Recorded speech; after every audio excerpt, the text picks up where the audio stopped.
నమస్కారం NSTV news కి స్వాగతం. నా పేరు సంధ్య. ఇక వార్తల్లోని ముఖ్యాంశాలను ఇప్పుడు చూద్దాం.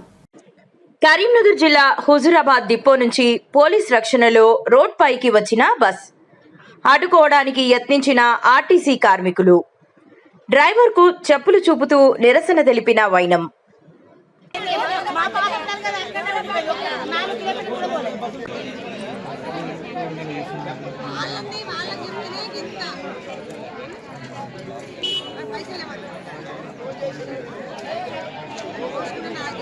పెట్టినా కూడా ఎవరిని పెట్టినా కూడా మేము ఒక్క బస్సు కూడా బయటికి పోనీయం.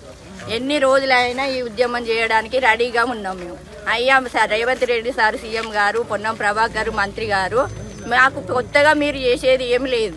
మీరు ఎన్నికల ముందు మాకు ఏమి హామీలు ఇచ్చిండ్రో అవి మాత్రమే మాకు నెరవేర్చుంది. మేము కొత్తగా మిమ్మల్ని ఏమి అడుగుతలేం సార్.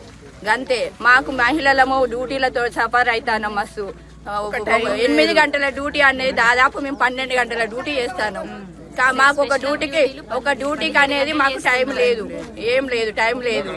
మాకు బాగా వర్క్ లో మాకు ఒక యూనియన్లు కావాలి, ముందు గవర్నమెంట్ లో కలపాలి. మాకు ఏం లేవు, మాకు సమస్యలు. 500 కిలోమీటర్లు చేస్తారు, 500 స్పెషల్ ఆఫ్ అని 600 కిలోమీటర్లు చేస్తారు. ఇవాళ ప్రతి డ్రైవర్ ఎంత హింసపడి మేము ఏ ప్రభుత్వం వస్తే మాకు మేలు చేస్తుందో.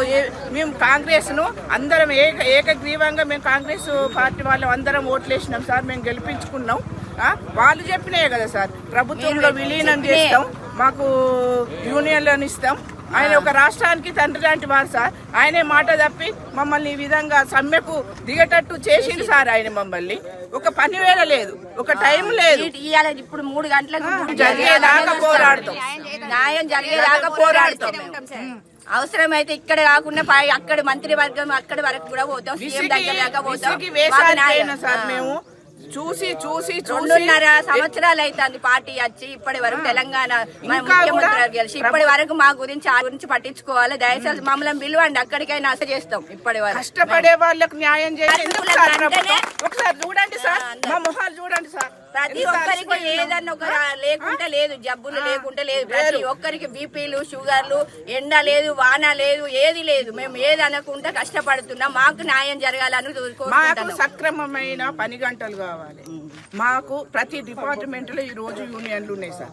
మాకెందుకు యూనియన్లు ఖచ్చితంగా రావాలి, యూనియన్లు రావాలి. గవర్నమెంట్ ఉన్నది మనం ఎంత మంది ఉన్నామన్నాయా? ఇవాళ మందికి వచ్చినాం. 38,000 మంది ఉన్నారు సార్. 38,000 మందిని మీకు ప్రభుత్వంలో విలీనం చేస్తలేదా?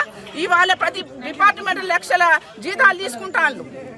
మా 30 మేము కష్టపడి పనిచేస్తాం. 20 ఏళ్ళ వడ్డీ చేస్తాను, మాకు 40,000 జీతం లేదు ఇప్పటి వరకు.